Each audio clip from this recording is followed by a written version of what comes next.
What's going on, everybody? Welcome back to my channel. My name is BC Babbles, and this is Casual Babble.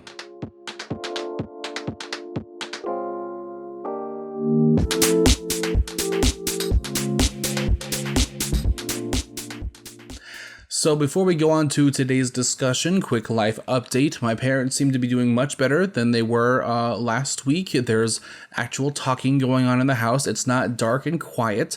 So I'm thinking that reconciliation for whatever the other issues were is around the corner, but we shall see how that situation continues to develop. Moving on. So what I want to speak about today is something that hasn't only been on my mind recently, but it's been plaguing my thoughts honestly for the past 4 or 5 years, and that is, what advice would I give to a budding young communications major, a student going into college from high school, or someone who has been in college for a while and is just now realizing a passion for communications. Now, the first thing I want to say is what I love about communications. And communications is a beautifully broad field. There are so many options to choose from, at least from where I went. If you don't know, I went to Appalachian State University in Boone, North Carolina, and I have a bachelor's in electronic media and broadcasting, which is a concentration in communications. So really going into college, all that I really knew about what I kind of wanted to do in communications involved the fact that I was pretty comfortable talking to people and I was pretty comfortable in front of a camera. So initially I was thinking something like maybe some kind of news anchor, going to newscast type stuff, which I definitely dabbled in as a part of my broadcasting curriculum. But beyond that, there are other options like mass communications and telecommunications or PR and marketing. It's just a beautifully large landscape. And so if you have those similar traits that I did, there's going to be a lot of options for you to choose from. And part of the reason I want to talk about this today is because a coworker of mine whose son will be looking into college and possibly into communications does have certain concerns about what kind of challenges they may face. And I am big enough to say that my path so far hasn't been perfect.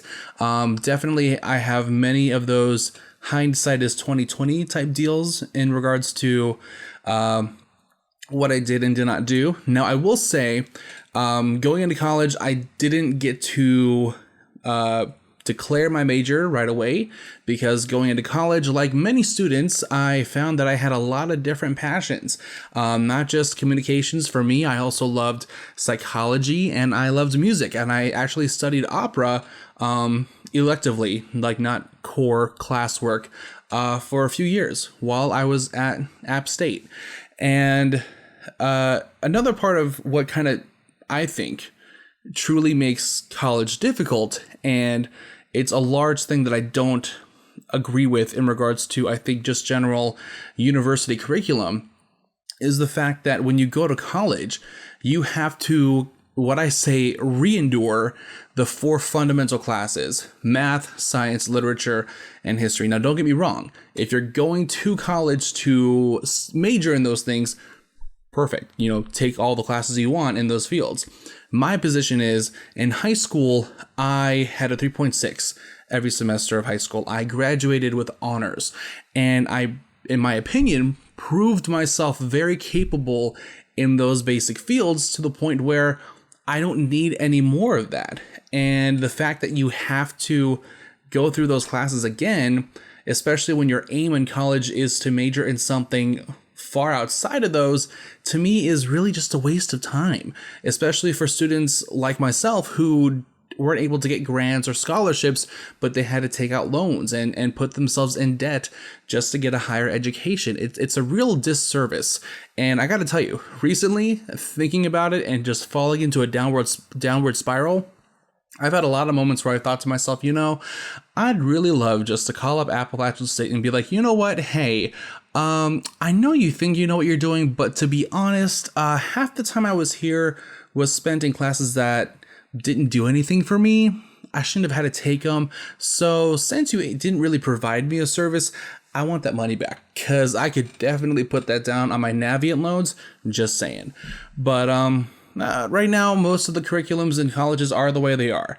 To which I would add, if you are comfortable with knocking those BS classes out of the way at a community college and then go on to a university, do it.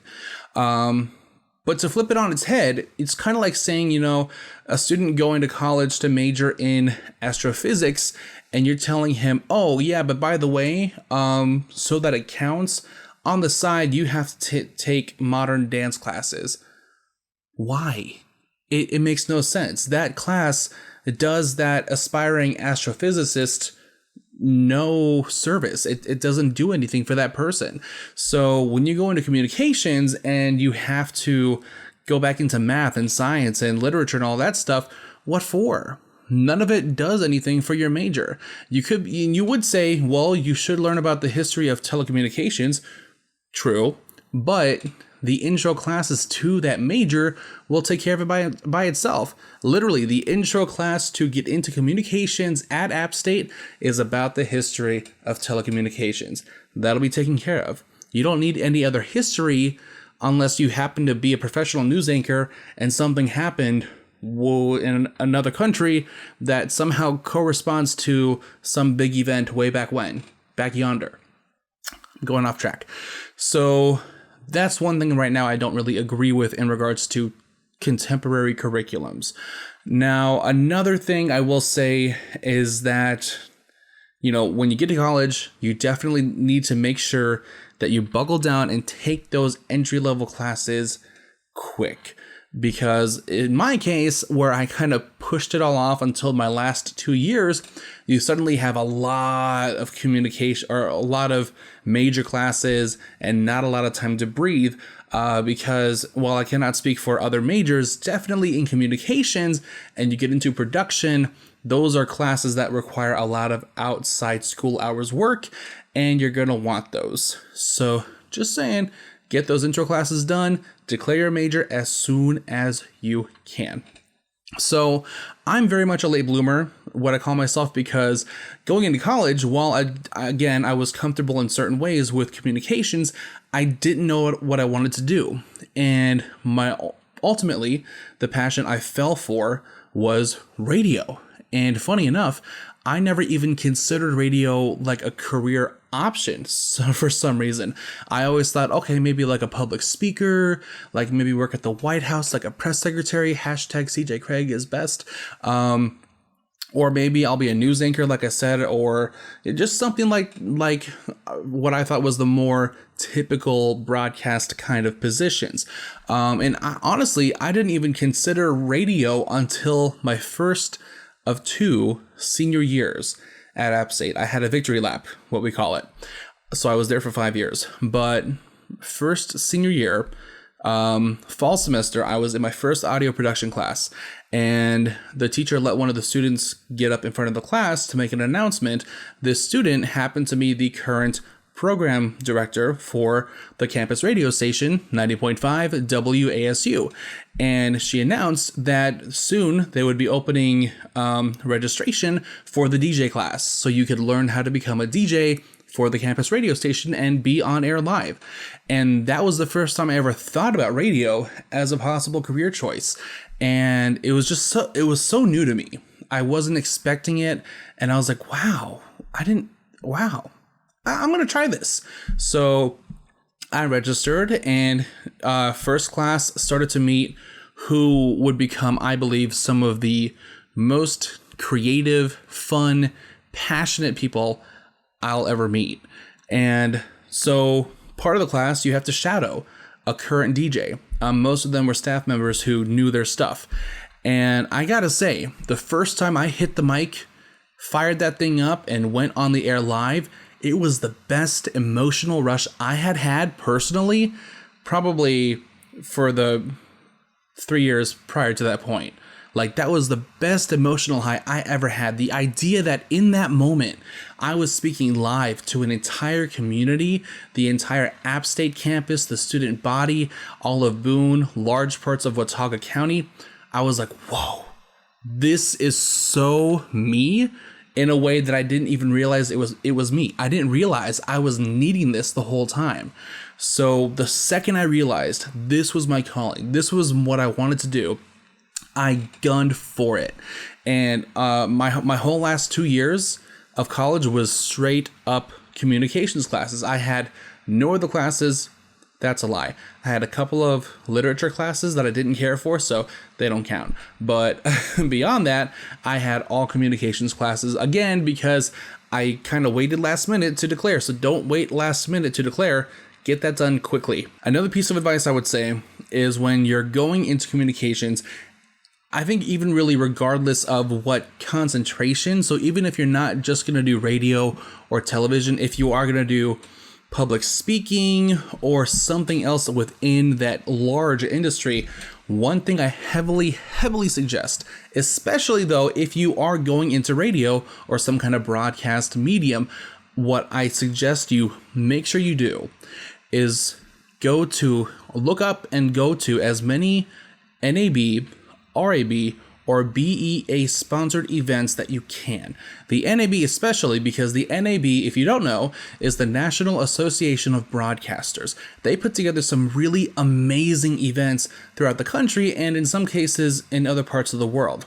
Namely, in 2015, fall of 2015, I found this awesome event called the NAB RAB Radio Show Conference, and it took place in Atlanta, a city that I've always wanted to be in. It ultimately kind of sucked because it was pouring rain the entire time I was there, but I applied to go, and let me tell you this, as a student, keep this in mind, the NAB loves to prefer early applicants for scholarships so they can pay most of your way to get there.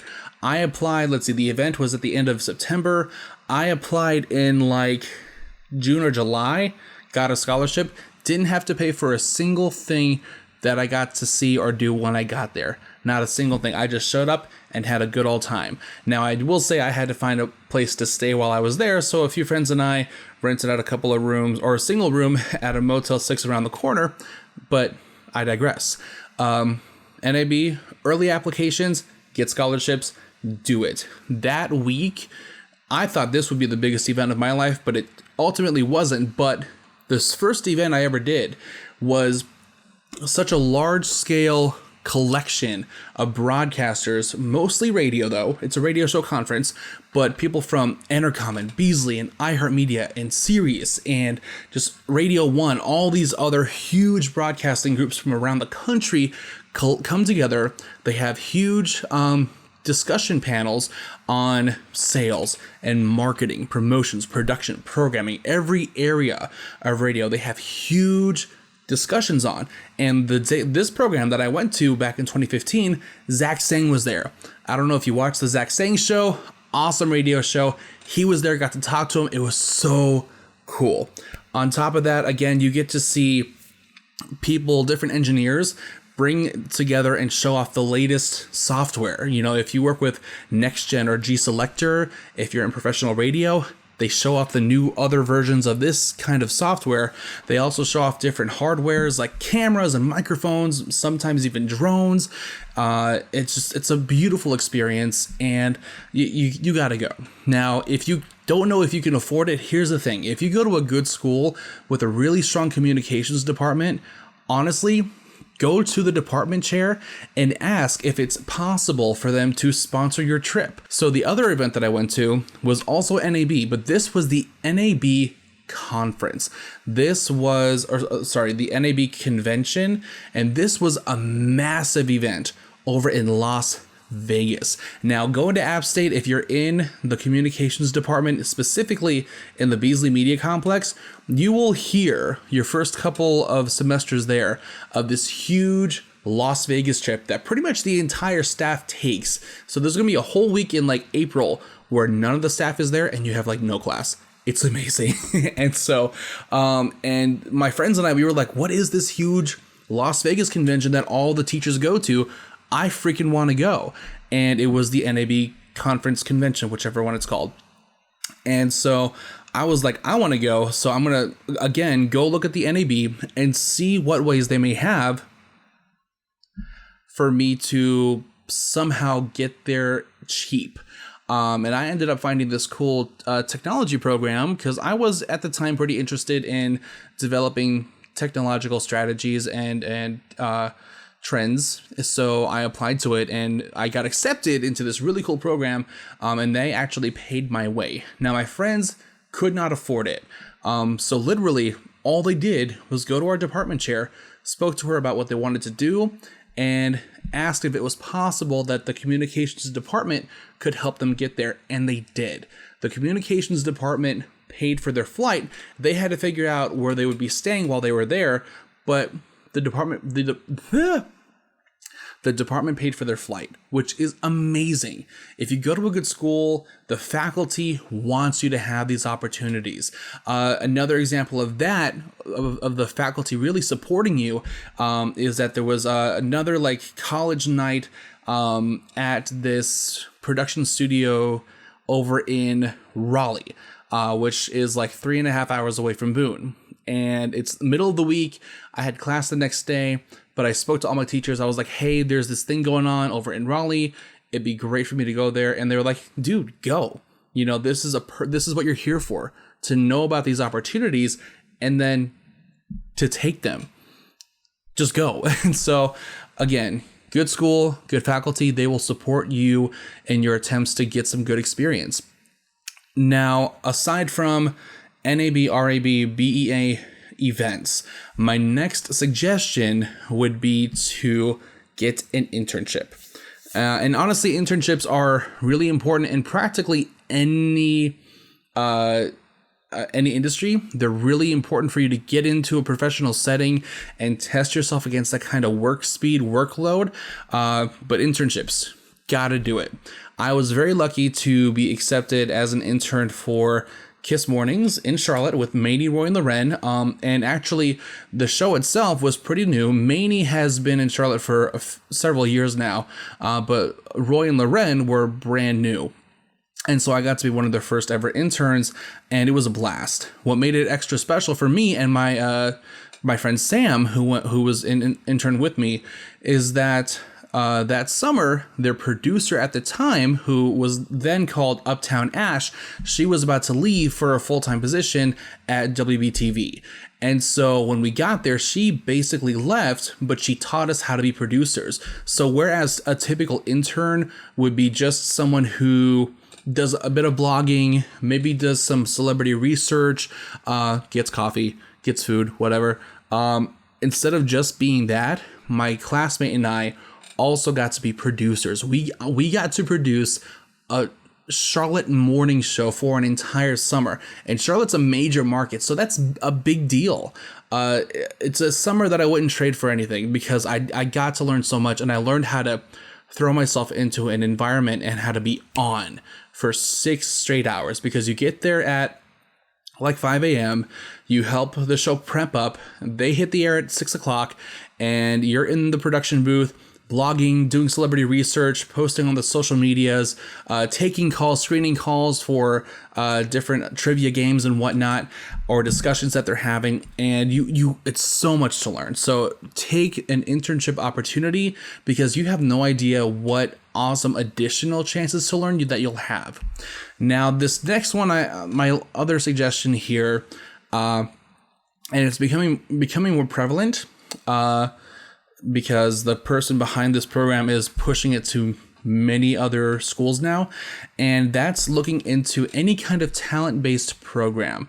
So one of the big programs that is spoken of and highly not solicited, but a lot of people try to get into it, it's called the Keller Radio Talent Institute, and it's a 10-day program where 25 students go back to the campus in the beginning of June, and it's 10 days where you're speaking to professionals from every section of radio. It's heavy on marketing and sales, so you'll learn a lot about that.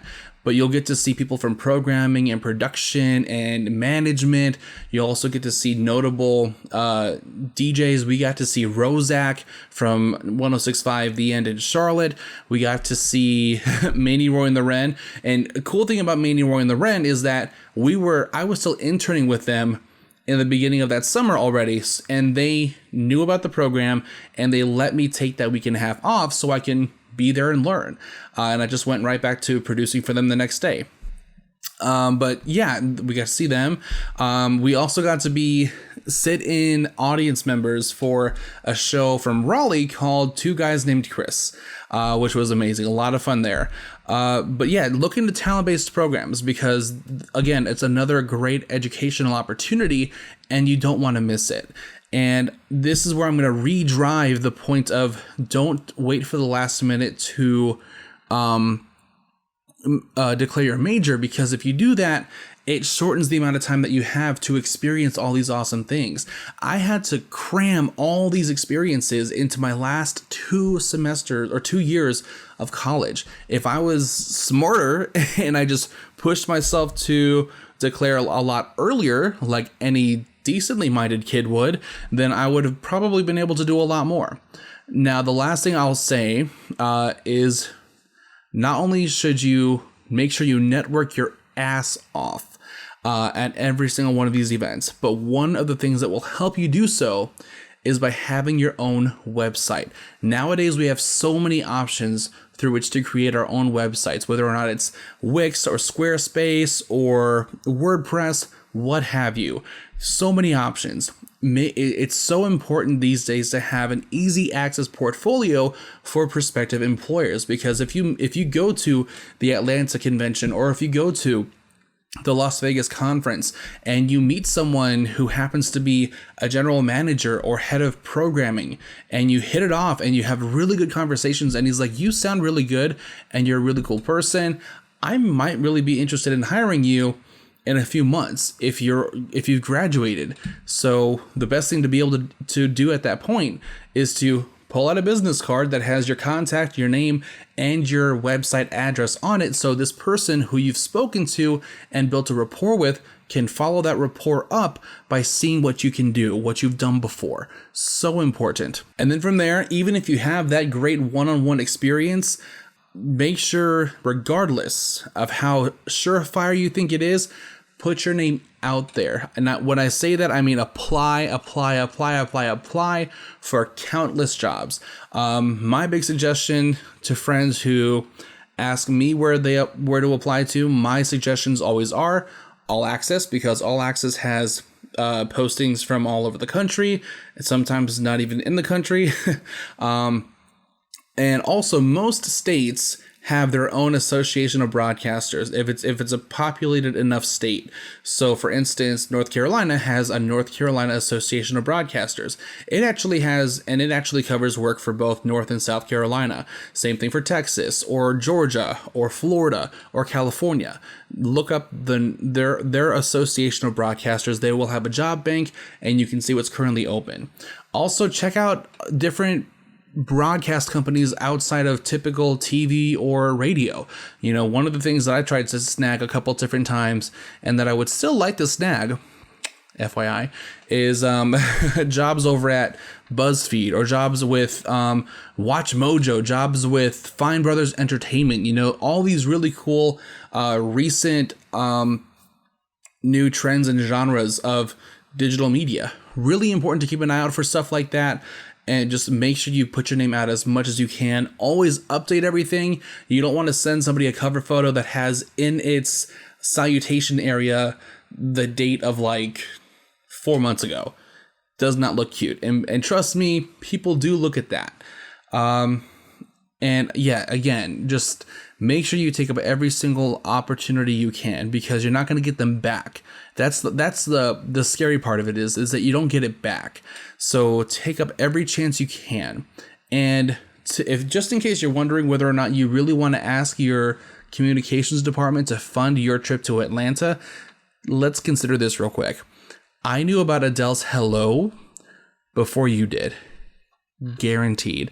I don't care how well you follow Adele. I can guarantee you that because I went to the conference in Atlanta, I knew about Hello before anybody else did. And I learned about Hello while seeing an interview live with Stephen Perry and drinking a mimosa. So keep that in mind. I'm just saying, you don't want to miss out. Lots of chances not only to see people who can hire you, but celebrities, and get the dish on some upcoming awesome music before the rest of the world does. Take it or leave it. That's the advice I'm going to get in regards to what you should do when you are an up-and-coming broadcast communications major. I'm going to wish you all a fantastic evening, and I will see you on the next episode of Casual Babble.